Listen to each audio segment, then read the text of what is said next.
Some of the hardest problems in the world exist far above the planet. Our job? To launch the smartest solutions, to protect our satellites, clean up our clutter, to propel breakthroughs in propulsion, to learn more about our place in the universe, to outpace emerging threats. Every day, the Aerospace Corporation uses the latest technologies to ensure our nation's safety and leadership in space. Hi, and welcome to the Space Policy Show. I'm your host, Rebecca Rose. As always, you can find us on Twitter using hashtag the Space Policy Show, and you can engage with our experts on Vimeo using the chat box. We would also love it if you would sign up for our latest news and alerts at aerospace.org/policy. Today's episode is on challenges of the U.S. space industrial base.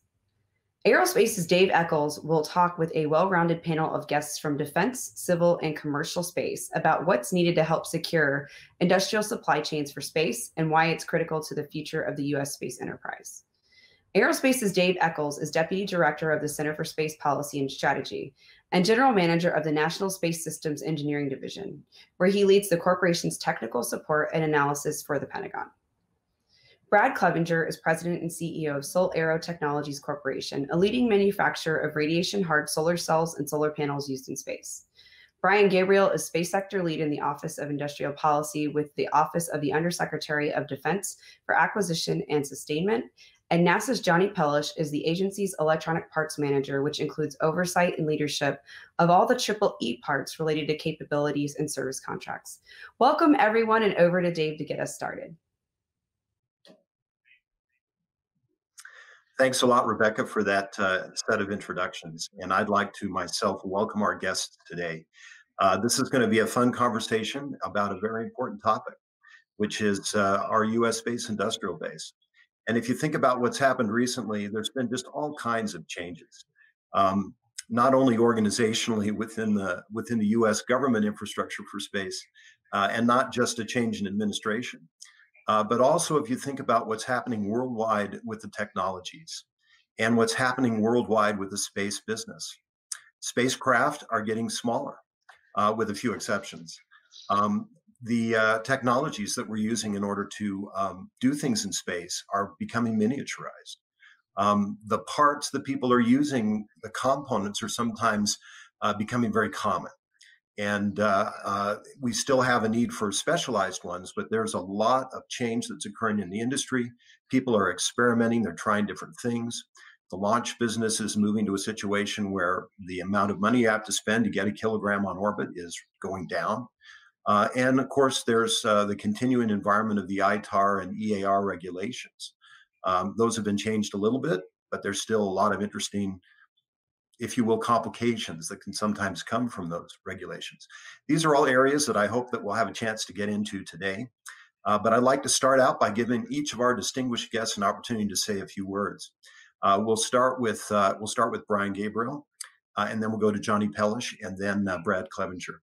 So Brian, I'll turn it over to you.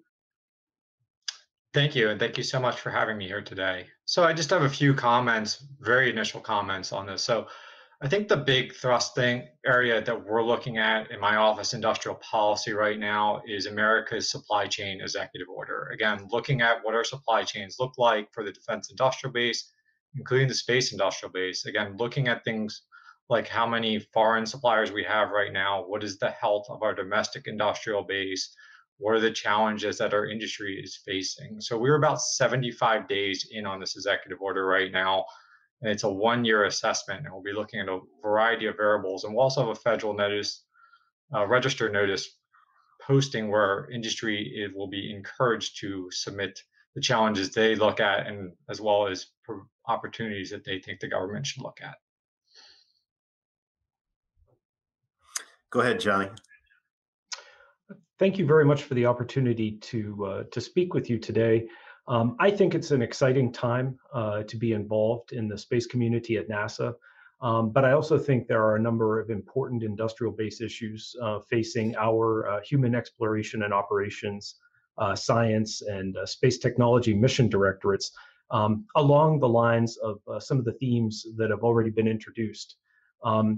I think while the acquisition and development models within the civil space sector can and have evolved more rapidly to the benefit of many of our mission objectives, I think that also means that our supply chains can and have shifted quickly. I think we're faced with the need to maintain critical at-risk technologies while also leveraging accelerating amounts and types of commercial state-of-the-art products and technologies to increase our mission capabilities and throughput. I think we're also seeing a growing and urgent focus on the test and evaluation infrastructure required to characterize and qualify existing and new technologies. And that, of course, has an impact on the space industrial base. Take heavy ion radiation effects test facilities, for an example. I look forward to the rest of the conversation with my colleagues. Thanks, Jonny. Brad Clevenger. Many things have changed. Many challenges that we faced in the industrial base for my first 10 years in the industry don't exist anymore, but they've been replaced by new challenges. We went most of our tenure here at SolAero with no more than about 10 customers worldwide, because that's how concentrated the space and the prime contractor environment was. Today, we have more than 50 customers around the world available to us, and that's the explosion of mostly commercial LEO applications. So things have changed dramatically for the industrial base. We have a lot of challenges in front of us. I look forward to discussion today and sharing with everyone our view on the industry. Thanks, Brad, for those insightful comments. I'm going to start off with a question that kind of looks across the whole broad environment that we're facing. And that is, if you consider all of the factors right now that are affecting our space industrial base, what do you think are the ones that are the biggest? I mean, obviously, COVID's had an impact on the entire world over the last year, and we're still waiting to see how that's going to sort of play out. But there's probably a lot of other factors as well. So I guess I'd like to start on this one with Brian. Brian, what do you think are the most critical factors that are affecting the space industrial base right now? Then I'll ask the other gentleman to sort of follow in after you. Mm-hmm. So I think, of course, on the macro scale, number of launches, number of satellites going up, the number of jobs, the flow of private capital into the industry, I think those are the main variables for the overall space industrial base. But when we start talking about national security space, we start thinking about a little bit more on the supply chain risk management side and the impacts of what we need to look at from a defense and security purpose. So things like sole source, single source providers, foreign sources, how is the health of our workforce for these specific components? Those are the type of variables that we always look at with an industrial policy when we look at the health of the national security space industrial base. Thanks. Jonny, have you got anything to add? Any other factors that you think would matter? Thank you for the opportunity to comment. I don't have a lot to expand on what Brian offered. I guess I would just say that there are some unique needs within the civil space community, certainly to include human exploration and scientific planetary exploration that may create needs and requirements that could be unique outside of other areas of the space or defense industrial bases. And so NASA in particular is sensitive to those needs and how they evolve and what would be required from the industrial base in order to support our missions in those areas. So Brad, when we think about the biggest factors, do you think there are particular ones from the business perspective that you want to mention? Absolutely. I'll just underscore Brian's point about the influx of new capital. And not only have there been billions of dollars invested in new space initiatives in the last few years, but a key driving factor of that money is it has a very short return on investment requirement. So these opportunities are looking for 3 to 5 year profit horizons when space has historically been a long cycle business. And that's had a tremendous impact on how you have to go about addressing the market from the supply chain and when these customers need to get to space and start generating revenue. And for us, that's been the single biggest transformative factor of the last 5 or so years. Thanks. Jonny, I'm going to go back to you. And you had mentioned the fact that there were particular needs relative to NASA and space exploration. Do you think that the industrial base requirements or the factors that affect it, do they vary depending on whether we're talking about launch or satellites or space exploration, space tourism, other kinds of things that we're doing in space? Is there a variation? Maybe you can start out and then we'll have our other two folks add in comments. Yeah, thank you for the opportunity to comment on this. I do think there's variation, and as was already mentioned briefly, I believe the factors, at least from my perspective, vary to first order based on the balance between public and private funding that might be spurring the change. I think there are a lot of other ways to approach this trade space, but that's certainly one consideration.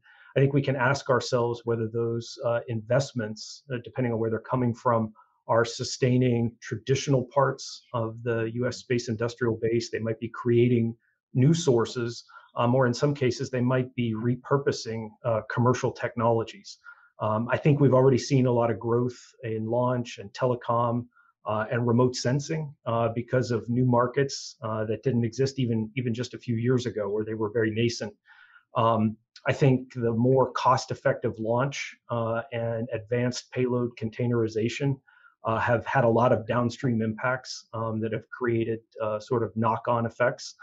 The civil space community is certainly taking advantage of these new markets for its exploration and science mission objectives, including things like the Commercial Crew Program, cislunar exploration, and Earth science remote sensing, for example. And clearly, I think the proliferation of low Earth orbit telecom technology and infrastructure is also having an impact on space-based RF and optical comm that's certainly important for NASA and other organizations as well. Thanks. Again, going back to the theme of change, things have been changing in just incredible ways throughout the space enterprise. And that's also true internationally. You think about the barriers to entry are dropping. There's a lot more players. And of course, we have all of our traditional folks that are doing things in space, like the European Union, the Japanese, and others. Maybe I could turn to Brad for a second to just address some of those international impacts and maybe some of the ways that that can affect the U.S. space industrial base. Sure. I appreciate the opportunity to comment on that because it has been a big change. Traditionally, I would say as recently as 2016, 2017, geo telecom satellite manufacturing volume made up as much as 70% of the production volume in the industry. But that's, changed most dramatically. Today, between 20 and 40% of that geo manufacturing volume has shifted to LEO telecom or Earth observation manufacturing volume. So not only are we doing business in a different operational way, in a different thermal environment or radiation environment, which has an influence on our products, et cetera, but what we also see is a different competitive posture amongst our international customers versus domestic. For example, some may have noticed that the likes of Boeing, Lockheed, or Northrop Grumman haven't made huge strides into the commercial constellation space. On the flip side, you saw, several $100 million invested by Airbus into OneWeb. Thales invest in a joint venture with Spaceflight Industries to form LeoStella, and a number of other moves by European primes to be more competitive in new space than we've seen out of our domestic industrial base or domestic set of prime contractors. And then we see a lot of national efforts in India and Japan, throughout Europe.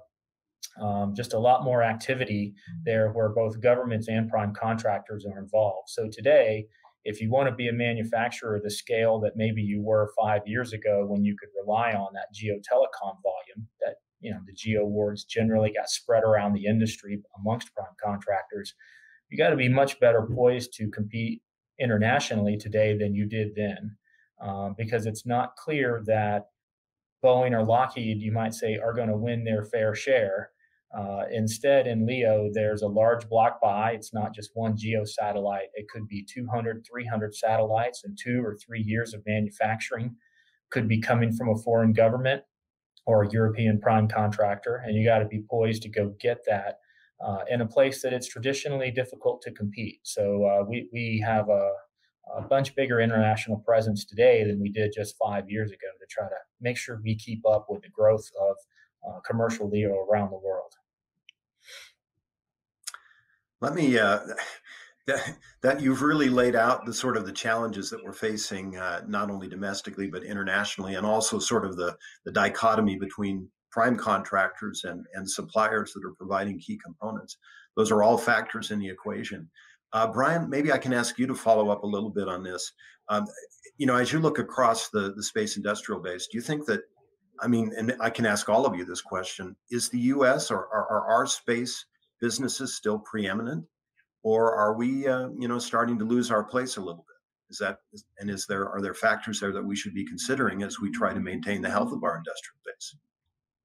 So I think it's already been touched on a little bit, the difference between maybe the primes and sub-tier contractors. So I think from a prime perspective, yes, we're absolutely still a leader in space launch and space vehicles. A lot of the associations have great data on this, showing upward trends in this particular area.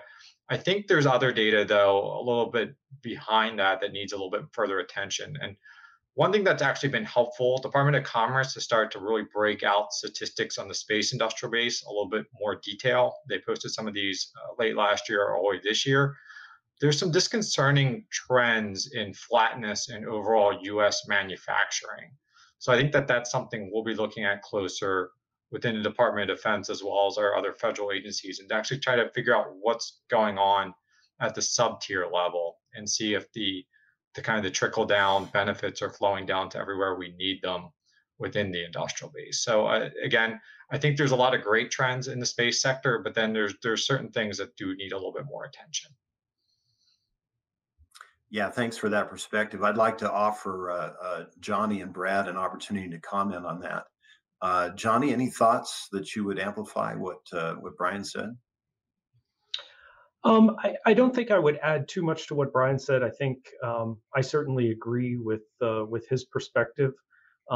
Just also thinking to this question and the question before it, wanted to emphasize that at least from a NASA civil space perspective, that international partnerships are a core part of the agency's mission. And so that also creates, I think, different demands or motivations from within the agency. So having to balance that with some of the elements that Brian talked about, I think is something that's at front of mind. But clearly paying attention to domestic resources as well as the knowledge that's available in other parts of the executive branch, I think has been a big help and will continue to be an important and increasing factor in how we help manage the space industrial base. Yeah, thanks, Jonny. Brad, how do you see this? I would agree with Brian's comments that there's a lot of trends, I would say, pointing the right direction for U.S. leadership in space and the capabilities of our prime contractors, et cetera. But I would also agree that there are trends behind that aren't necessarily great in the sub-tier industrial base. And we certainly see that and feel that. As I mentioned earlier, when there's billions of dollars flowing into an industry, as there has been for the last few years here, competitive pressures get very high. Many of those billions of dollars are flowing overseas. And that spurring industry and development of industry, which means competition for a lot of U.S. sub-tier suppliers overseas as well. And we see more competitors coming into the space at the component level, at the subsystem level, as well as at the integrated satellite level. And while we can certainly expect that none of them are likely to turn into a Boeing or an Airbus anytime soon, they're going to be legitimate players in spacecraft integration and all the components and subsystems out there that I think are only going to make our environment more competitive in the future versus less. Well, let me stay with you for just a moment, Brad, with a follow-up question that has to do with the regulatory environment that we all face. As you look at the current government regulations and perhaps the way that they're enforced, do you think there are some particular things there that need attention? Maybe even some either changes at the administration level in terms of how those regulations are managed, or maybe even at the legislative level. Any thoughts on that? Yeah, I appreciate that question. Yeah, definitely. So to kind of define, I think, our current paradigm, you have to go back, as these conversations often do, to when the U.S. tightened export restrictions in the early 2000s. Much has been made, and I think rightly so, of the business that the U.S. industry lost when export restrictions were tightened. But there was a corresponding belief that came out of that, that if export restrictions were loosened, that business would return. And that's not accurate. We didn't believe it at the time, and it hasn't been the case as export control reform, et cetera, was rolled out. And there was a simple reason. Nations around the world wanted to create ITAR-free supply chains for many of their space components. And so competitors were stood up. They were often funded by governments. And now many of these countries that used to rely on U.S. capability and innovation have their own industrial bases to support. And I think the most important thing that they have done where the U.S. has lagged is they have put in regulatory and legislative structures in their countries to protect their industrial bases, to protect the jobs they provide, and to make sure that capability is maintained. Much is made, for example, of Chinese subsidies to Chinese companies. But for us, the most effective regulatory policy in this regard that was in many ways a response, part of the response to tightening export restrictions in the U.S.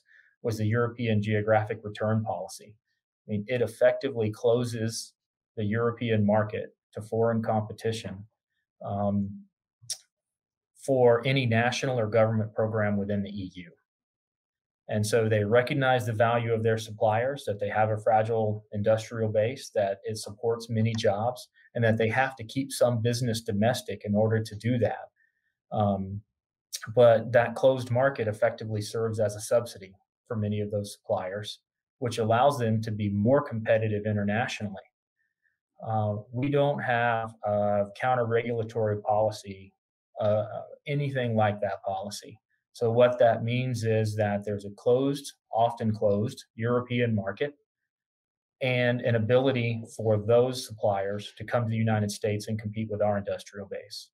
And I think, one of the first legislative actions or regulatory reform actions that we see as necessary is a leveling of the playing field, using the EU's geographic return policy as a bit of a model. And for anyone who thinks that might have been Buy American or Buy America, Hire American, and some of the things that have rolled out, those just have not been effective because the U.S. government here is not the customer. They may be the end customer, but the U.S. prime contractors are the customer. And too many of those regulatory measures that exist today are either not effective or easily circumvented. And so we really need to rebalance that playing field because we see an increasing number of U.S. government program subcontracts. So this is now below the prime contractor going to foreign primes, particularly European primes, that just erodes the base of business that we rely on here in the U.S. to maintain a healthy company, a set of companies in the sub-tier supply chain. Thanks, Brad. That definitely laid out some challenges there, particularly for some of our sub-tier contractors. Let me offer either Jonny or Brian an opportunity to make a comment on this, on the regulatory environment, realizing that, both of you are in the government, so there may be some restrictions on exactly what you can say from a policy standpoint, but there are things that the administration is doing, right, or that are being considered that may help.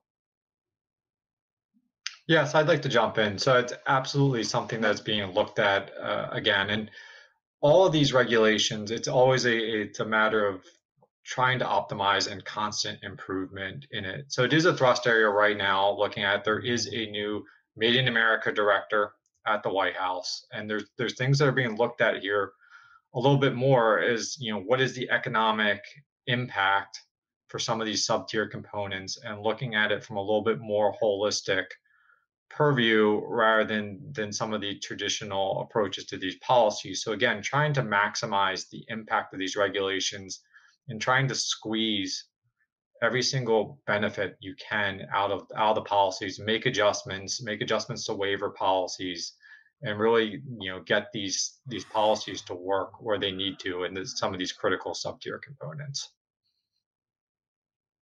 Thanks. Jonny, anything from the NASA perspective on this? No, I don't have anything in detail to add other than working group activities and a lot of coordination that's going on, looking at the current regulatory climate with respect to multiple types of commodities. I think Brad and Brian covered it. All right, thanks. So let's maybe explore just a little bit more about what the administration is doing. If you can share with us, Brian, you mentioned some of the things that are being looked at. I know right now we have an extensive study activity that's going on to really try and understand the industrial base and more of the sub-tiers. Are there other things that the administration is currently laying out, maybe that go to the sort of Buy America kind of approach that, I don't know, I think I heard Brad asking for a little bit in his remarks. Maybe I'm not characterizing that right, Brad, but anything more you can say from that standpoint, Brian?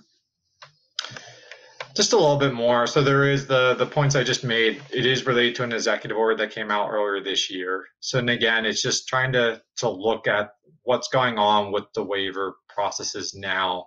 And again, trying to make sure that we are getting the economic activity that we need out of these type of regulations. And it's challenging, right? When we talk about the defense industrial base and the space industrial base, it's the amount of dollars that are involved are obviously very large, and the complexity of these supply chains is very tricky, right? You can have thousands of suppliers and thousands of parts per system. So getting these things to trickle down properly is a challenge, and it will always be a constant improvement. And it's certainly a huge thrust area this year to optimize these regulations. So I think there'll be a lot more to come. All right, thanks. Let me send the next question to Jonny, which is, do you think there's overlap between our industrial-based policy and the way we do supply chain risk management? Is there something there that we could do to maybe integrate our efforts better? Thanks for the question. I guess I have a few thoughts. I do think that there is overlap, but it's mostly due to variation in implementation across organizations and maybe even inconsistent taxonomy. Supply chain management can include many aspects of industrial-based policy, cybersecurity for information and communications technology, certainly including electronic components and parts, and quality assurance, and that's probably just to name a few.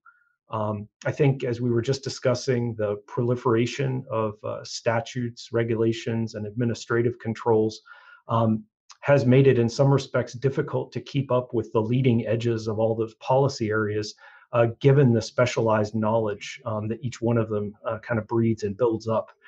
I think we may need to consider how to better leverage or best leverage and evolve existing cross-agency and industrial-based forums to maintain as much as practicable open lines of communication with agency-to-agency counterparts and peers, as well as our partners, representing probably a bigger diversity of stakeholders within, say, management and technical disciplines, since all of these things have been probably evolving faster than our ability to manage them at this point.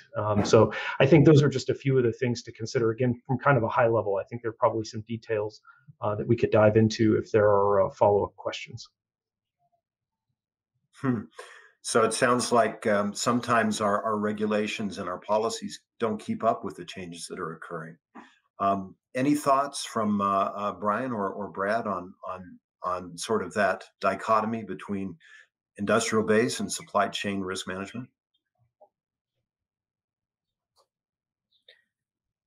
Well, I see them, hand in hand. When we certainly participate in a lot of studies looking at the industrial base, and when we see fragility, particularly in our sub-tier supply chain, it's often come from unstable business patterns, markets going up and down, et cetera. Prime contractor buying behaviors, for example, a shift from the traditional prime contractors to smaller Space 2.0 players that buy different and sometimes even just negotiate price more aggressively. So we see them hand in hand, and I can say particularly in Europe, but also in China and Japan, we've seen the regulatory environments changing faster. Really haven't caught up with Space 2.0 yet, but they're certainly changing faster than we've seen them change here in the U.S., where, after 15 years, we were able to get, export control reform, but we haven't even begun to think about, what the environment needs to look like, and when Space 2.0 is not 20 to 40% of our manufacturing volume, but 50 or 60 or 70% of our manufacturing volume.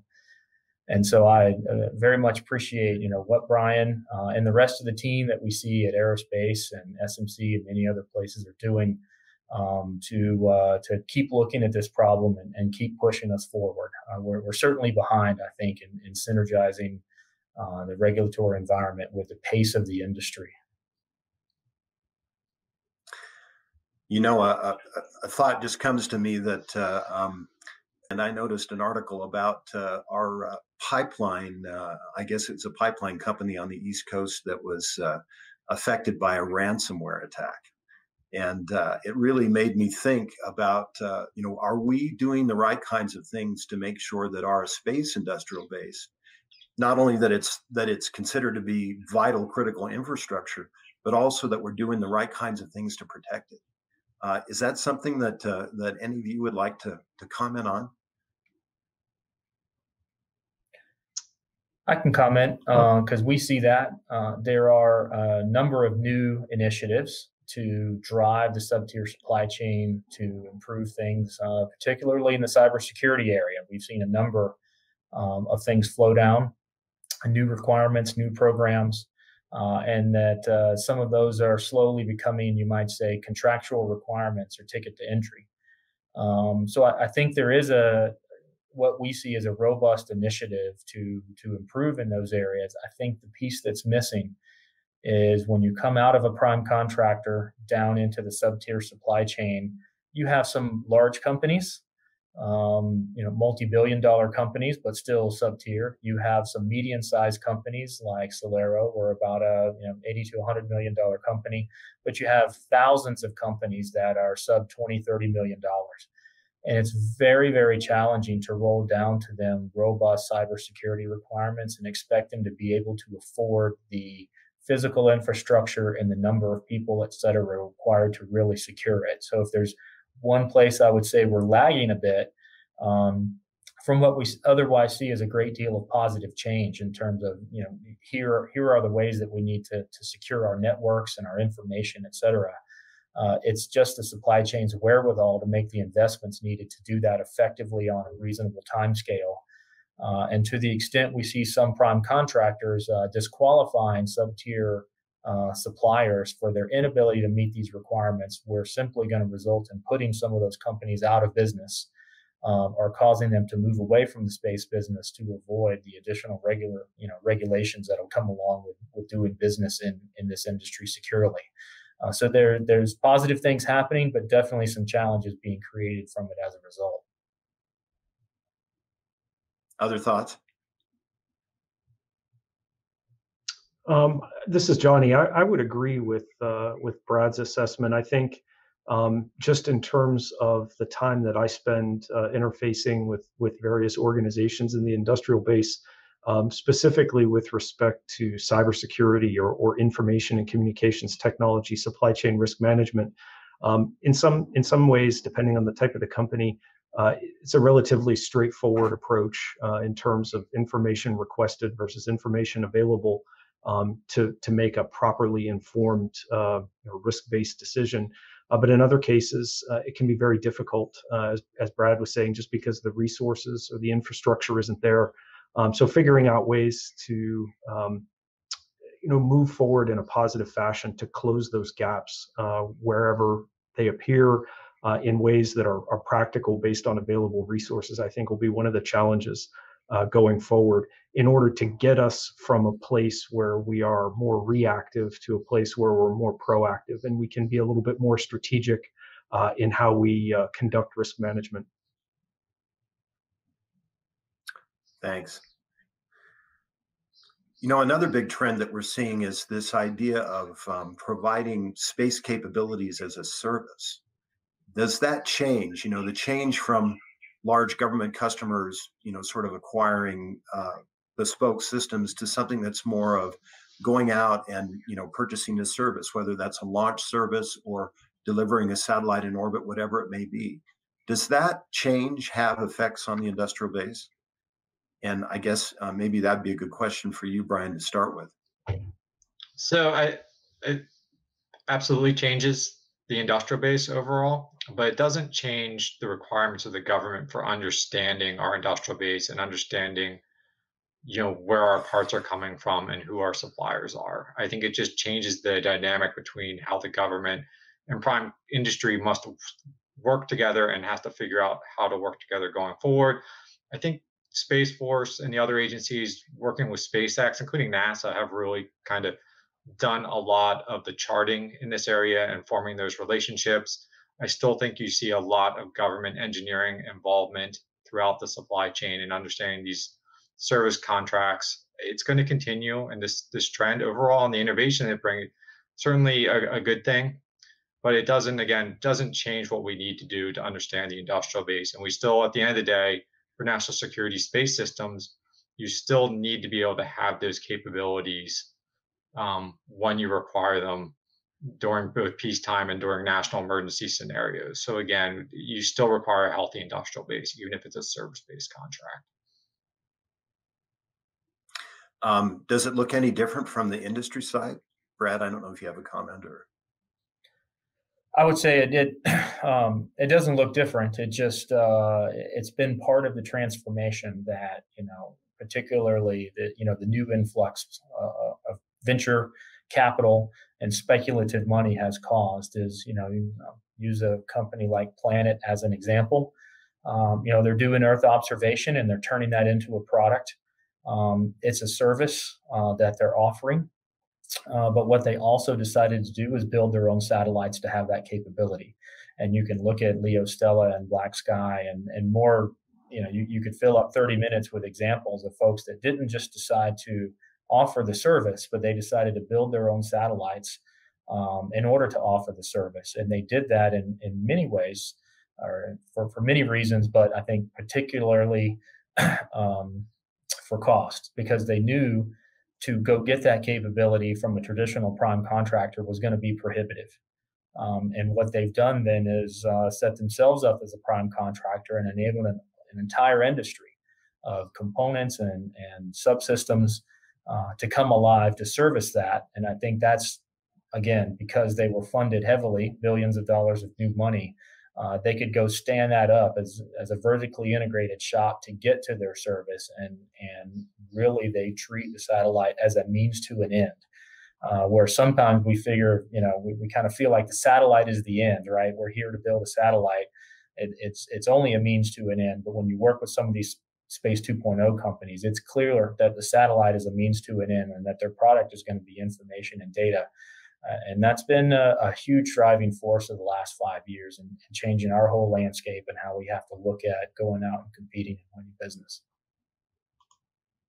Oh, thanks for that perspective. So does that, as these new space companies start up and they're doing new stuff, does that mean that the types of parts and components that they need, the things that our space industrial base is producing, that's changing, isn't it?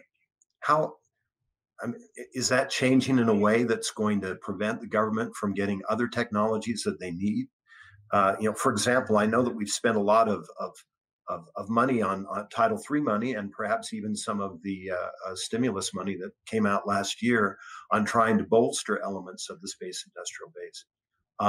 Should we just not worry about that and let the market sort of, do what it needs to do?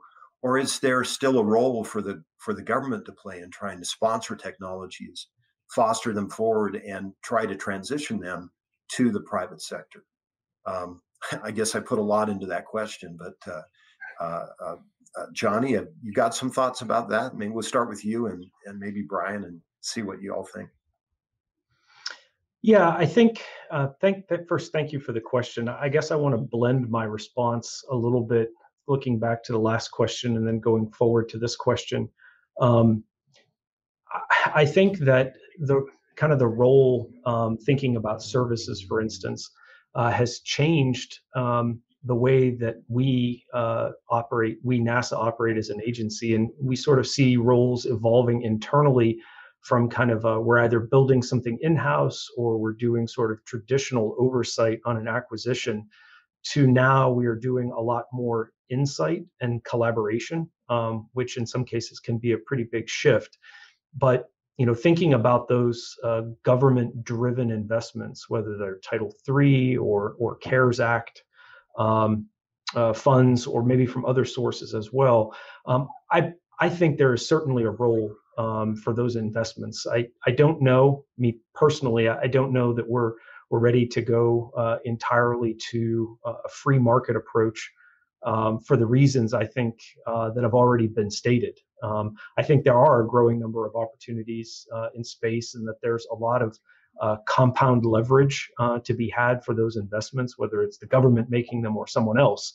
And so I think, or another organization. So I think there's definitely a role for the government, for public dollars to play. I think post-COVID, we're trying to nail down exactly what those investment models look like and how to optimize them, given the evolving mix of traditional sources, new sources, emerging single sources, and commercial dual use. I think all of that is in play.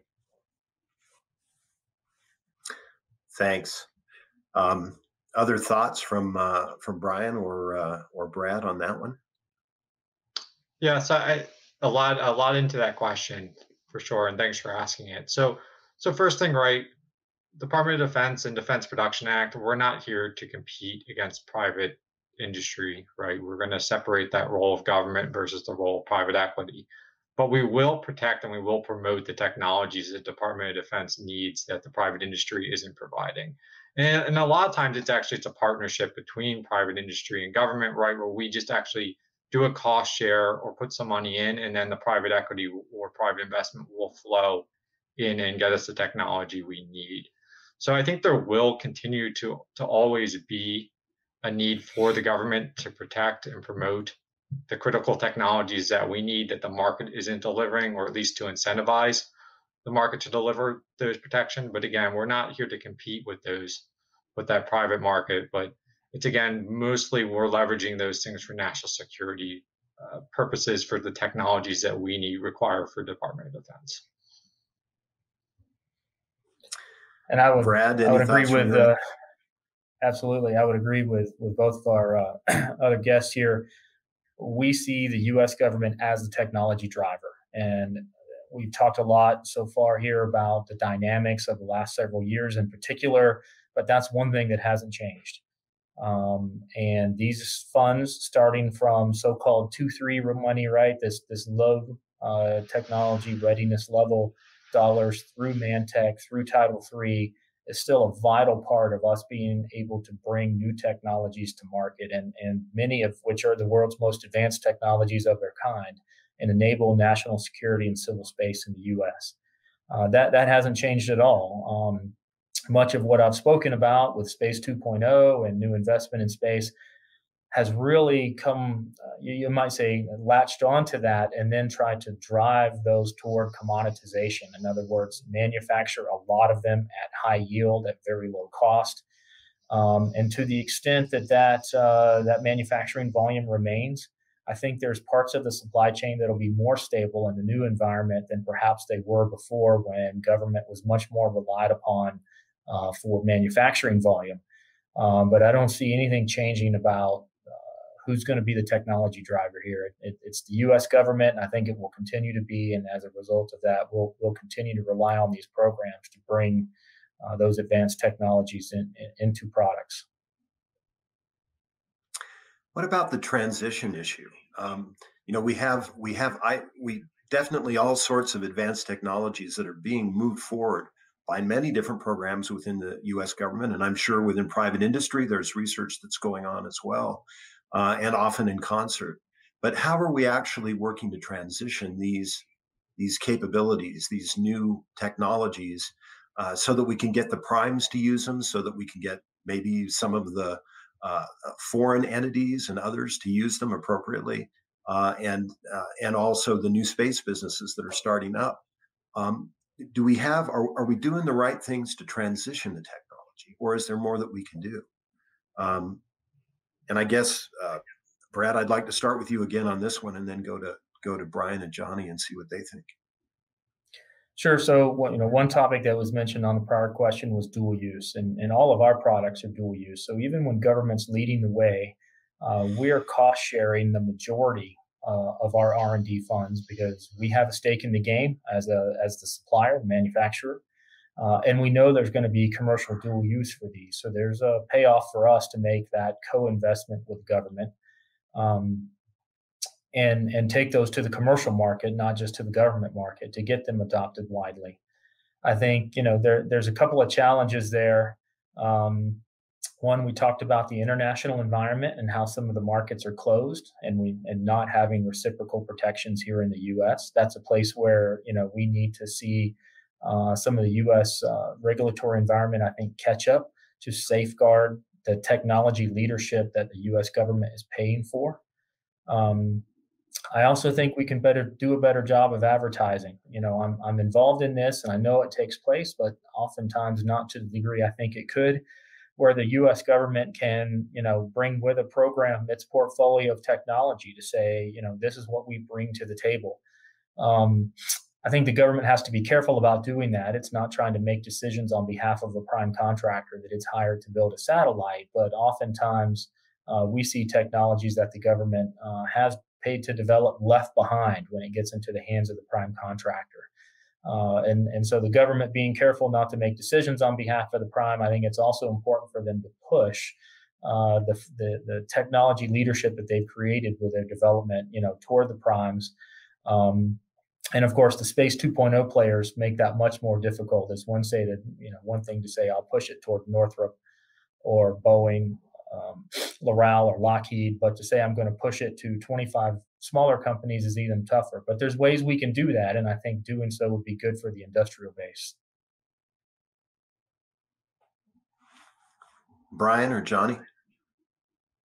So one particular area where we've had some success within Department of Defense is actually supporting qualification efforts. So we have a number of foreign sole source products that the department requires, and even some single source domestic suppliers. So what we've been doing to help incentivize second sources is offsetting some of the qualification costs for the prime and sub-tier contractors. That includes, development of specifications, testing of the components, and really that kind of last mile, getting a new production line integrated into a system.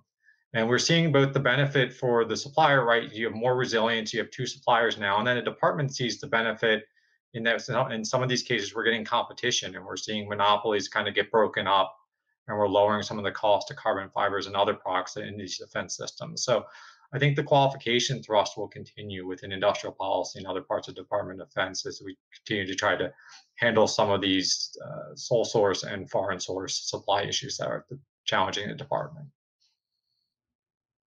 I think in addition how about for NASA? Oh, yeah. Thank you for that. I think in addition to the comments that have already been made, something else that I think about, and I certainly have several different partnerships and working groups that are focusing on this, is trying to take maximum advantage of high mission cadence or high mission throughput as a way to demonstrate technologies in flight. There's certainly a lot of things happening organically within the CubeSat and the SmallSat community that I think are being translated on a more regular basis to larger, more significant payloads. We're certainly doing that internally, but I think this is another advantage potentially of the service providers, Space 2.0 or new space providers. They have equal or greater mission throughput than civil space as a whole internally. And so thinking about how to leverage what Brad and Brian were talking about in terms of seeing more of these technologies on orbit more frequently, I think helps sort of gather that experience base and increase the level of trust and heritage, though that is a loaded term, to be able to deploy those in more systems on a more regular basis. So there's a lot of places in the industrial base where the commercial market for a part or a component is far larger than that either the civil space or the DoD space or the intelligence community, space community deals with. Is there a factor there where we should be concerned relative to our industrial base? Are there steps that we can take? I'll start with you, John. Thank you for the opportunity to respond to that question. I think probably one of the examples that I'm most familiar with is probably microelectronics. Certainly the commercial off-the-shelf microelectronics are a very hot topic and have been for some time.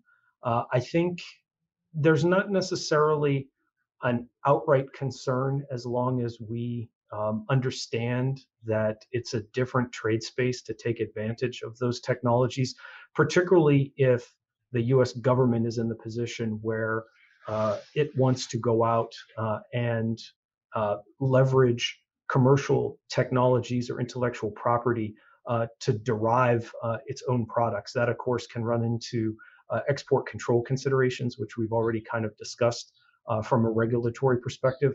But I think from a technical perspective, in terms of how do we best utilize and leverage those technologies, there is a lot of work ongoing right now to develop new best practices, new guidelines, and new consensus standards that I think will really help us move forward kind of beyond traditional paradigms, again, with respect to microelectronics, so that we can best harmonize mil-spec parts and components with commercial off-the-shelf components. Certainly, there's a lot of this happening in the new space community, and I think the U.S. government is in a position to be able to do that as well, provided that we have the tools and techniques available to carry out those new guidelines and standards. Thanks. Brian or Brad, additional comments on that?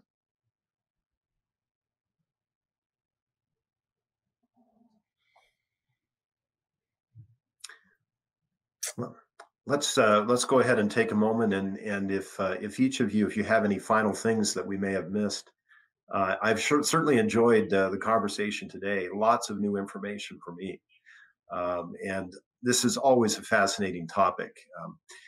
Let's start with Brad, since we ended with you at the beginning. Why don't you start us off, and then let's go to Jonny, and then Brian for any final comments. Thanks, Dave. I'll just reiterate a couple of points. There are billions of dollars from around the world flowing into space, both internationally but domestically, and that much investment is driving industries and technologies forward all over the planet.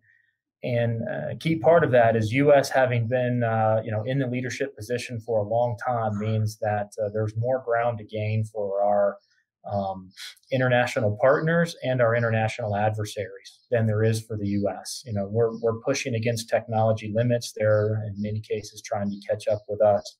So the billions of dollars flowing there is closing a lot of technology and industrial capability gaps. Just within the United States, things are changing dramatically. I talked about the expansion of customers, driven by the commercial return of meaning the return on investment of applications in LEO, which is changing the competitive dynamic for the sub-tier supply chain, and so far without affecting our big primes. So I think there's a lot here to continue to keep an eye on. I don't think things are static by any stretch of the imagination. I think we have a few years to go before things settle out around all of this new space investment, and we see what the new normal looks like. So I appreciate the opportunity to come and share our perspective today and participate. I think this has been great, and I appreciate Brian and Jonny as well for sharing their perspectives. I just want to thank Dave and our sponsors for the opportunity to participate in the conversation today. I'll reiterate what I said at the beginning of the conversation. I think it's a very exciting time to be involved in the space community, and me in particular to be involved in the civil space community, and the leaps that we're making in both human and science exploration, as well as the space technology development required to achieve those range of objectives.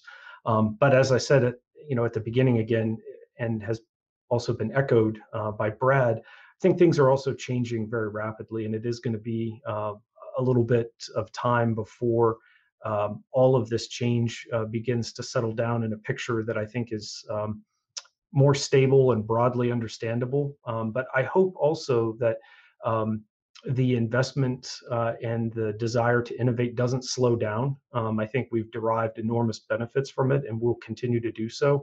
I think it's more just a question of how it will evolve and the extent to which, again, as we've talked about already, the U.S. government will partner with private industry in the industrial base to go forward together in a way that's mutually beneficial and productive.